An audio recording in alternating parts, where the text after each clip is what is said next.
जरा सोचिए, क्या ऐसा हो सकता है कि परग्रही मेहमानों के सबूत हमारे चारों ओर ही बिखरे हों और बस आज की नई तकनीक हमें उन्हें देखने की काबिलियत दे रही हो? आज हम इसी हैरान कर देने वाले सवाल की गहराई में उतरेंगे। ये कोई छोटा मोटा दावा नहीं है, एक ऐसा सिद्धांत जिसे सदियों से विज्ञान की दुनिया ने किनारे कर रखा था, वो अब नई खोजों की वजह से कह सकते हैं कि फिर से चर्चा के केंद्र में आ रहा है। तो चलिए देखते हैं कि आखिर माजरा क्या है। तो ये है वो मूल आइडिया जिसकी हम आज पड़ताल कर रहे हैं। मतलब ये सिद्धांत कहता है कि हमारे पूर्वज अकेले नहीं थे और हमारे इतिहास का जो रास्ता है ना, उसे मोड़ने में कहीं ना कहीं बाहरी दुनिया के जीवों का भी हाथ था। दशकों तक इस सिद्धांत को ज्यादातर वैज्ञानिकों ने, आप कह सकते हैं, खारिज ही किया। लेकिन अब नई टेक्नोलॉजी ऐसे ऐसे सबूत सामने ला रही है जो बड़े बड़े विशेषज्ञों को भी दोबारा सोचने पर मजबूर कर रही है। ये जो उपकरण है ना, ये हमें एक ऐसी दुनिया में झांकने का मौका दे रहे हैं जो पहले हमारी नजरों से पूरी तरह छिपी हुई थी। जरा सोचिए, ग्राउंड पेनिट्रेटिंग रडार जो बिना 1 इंच खोदे जमीन के नीचे की पूरी तस्वीर दिखा सकता है, या फिर सैटेलाइट इमेजरी जो आसमान से हमें ऐसे विशाल पैटर्न दिखा सकती है जो जमीन पर खड़े होकर कभी दिख ही नहीं सकते। इनकी मदद से हम वो कनेक्शन देख पा रहे हैं जो पहले बिल्कुल अदृश्य थे। तो चलिए सबूतों की पहली कड़ी की तरफ बढ़ते हैं। हम दुनिया के सबसे जाने माने प्राचीन स्मारकों में से एक से शुरू करेंगे और फिर जानेंगे उसी के पास हुई एक ऐसी खोज के बारे में जिसने सबको चौंका दिया। 50 टन! जरा इस वजन का अंदाजा लगाइए। आज से हजारों साल पहले बिना किसी मॉडर्न मशीन के 50 टन के एक पत्थर को 150 किलोमीटर दूर से लाना, ये इंजीनियरिंग की एक ऐसी पहेली है जिसने सदियों से सबका सिर चकरा रखा है।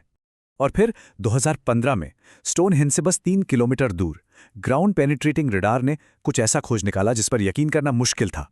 नाम दिया गया सुपरहेंज। जमीन के नीचे दबे हुए लगभग 100 विशाल पत्थरों का एक बहुत बड़ा घेरा, जो स्टोनहेंज से भी बड़ा और शायद उससे भी ज्यादा पुराना है। इस एक खोज ने पूरी पहेली को और भी ज्यादा उलझा दिया है। इससे एक बहुत ही हैरान करने वाला सवाल उठता है, क्या ये विशाल पत्थर के ढांचे सिर्फ पूजा पाठ की जगह थी या फिर कुछ और? एंशिएंट एस्ट्रोनॉट सिद्धांत को मानने वाले कहते हैं कि ये एक बहुत बड़ा कॉम्प्लेक्स हो सकता है, शायद एक स्पेसपोर्ट जहां दूसरे ग्रहों से यान उतरते थे। अब यूरोप से निकलते हैं और सीधा चलते हैं मिस्र की तरफ, जहां दुनिया के सबसे मशहूर मकबरे में मिली एक नई जानकारी ने एक नई बहस छेड़ दी है। ये पूरी कहानी किसी जासूसी फिल्म से कम नहीं है। नई तकनीक की मदद से एक्सपर्ट्स ने देखा कि किंग टट के मकबरे की एक दीवार के पीछे कुछ तो छिपा है।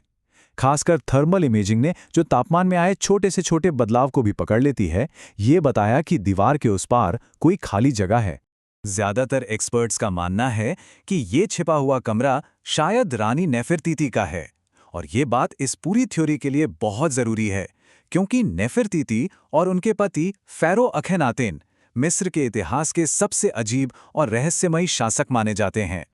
उनकी जो तस्वीरें और मूर्तियां मिली हैं, उनमें उनकी खोपड़ियां लंबी और शरीर की बनावट बहुत अजीब दिखाई गई है। यही नहीं, उन्होंने मिस्र के हजारों देवी देवताओं को छोड़कर सिर्फ एक देवता आतेन की पूजा शुरू कर दी, जिसे हमेशा आसमान में उड़ने वाले एक गोले के रूप में दिखाया जाता था। क्या यह सब इस बात का इशारा है कि उनका नाता इस दुनिया से नहीं था? अब बात करते हैं कुछ ठोस सबूतों की। एक ऐसा अजीब और जहरीला पदार्थ जो दुनिया के 2 बिल्कुल अलग अलग कोनों में पवित्र जगहों पर मिला है।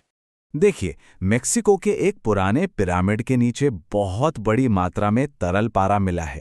और मजे की बात यह है कि हजारों मील दूर चीन के पहले सम्राट के मकबरे के बारे में भी पुरानी किताबों में पारे की नदियों का जिक्र है।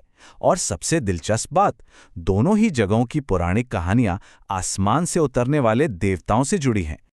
और यहीं पर एंशिएंट एस्ट्रोनॉट सिद्धांतकारों की सोच पारंपरिक इतिहासकारों से बिल्कुल अलग हो जाती है। उनका कहना है कि ये पारा किसी रस्म या पूजा के लिए नहीं था, बल्कि ये टेक्नोलॉजी का हिस्सा था। उनका मानना है कि ये शायद किसी तरह के प्रोपल्शन सिस्टम का फ्यूल था, और ये जो उड़ने वाले सर्प और ड्रैगन की कहानियां हैं, वो असल में अंतरिक्ष यान थे। अच्छा, अब बात करते हैं जमीन पर बने उन विशाल निशानों की।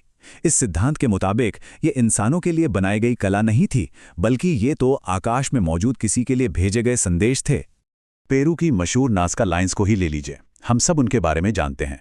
लेकिन 2015 में 3D स्कैन ने 24 नई आकृतियां खोज निकाली, जो अब तक मिट्टी के कटाव की वजह से छिपी हुई थी। इससे ये साफ होता है कि हम अभी भी इन रहस्यों की सिर्फ सतह को ही खुरच रहे हैं।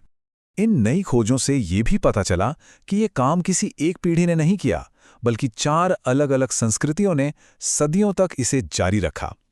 ऐसा लगता है मानो वे लगातार ऊपर किसी को कोई सिग्नल देने की कोशिश कर रहे थे। और जब लगा कि नाज़का से बड़ा कोई रहस्य नहीं हो सकता, तभी कजाकिस्तान में सैटेलाइट ने कुछ और भी पुराना और बड़ा खोज निकाला। तुरगाय जियोग्लाइफ्स, जो लगभग 8000 साल पुराने हैं और नाज़का से कहीं ज्यादा जटिल भी। तो क्या नाज़का लाइंस किसी बहुत ही पुरानी प्रथा की बस एक नकल थी?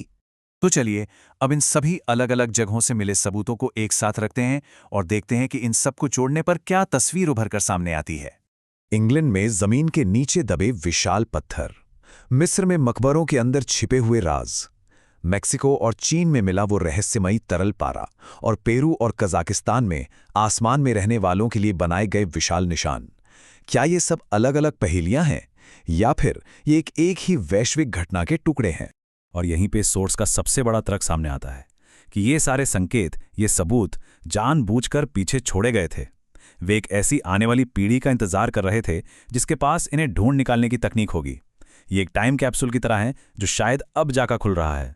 तो अंत में बस यही एक सवाल बचता है, अगर ये सिद्धांत सच है तो इन सबूतों को खोजते खोजते हम सिर्फ पुरानी कलाकृतियों तक पहुंचेंगे, या फिर एक दिन हमारा सामना उन प्राणियों से होगा जिन्होंने ये सब कुछ हमारे लिए पीछे छोड़ा था। ये एक ऐसा विचार है जो हमारे वजूद के बारे में हमारी पूरी समझ को बदल कर रख सकता है।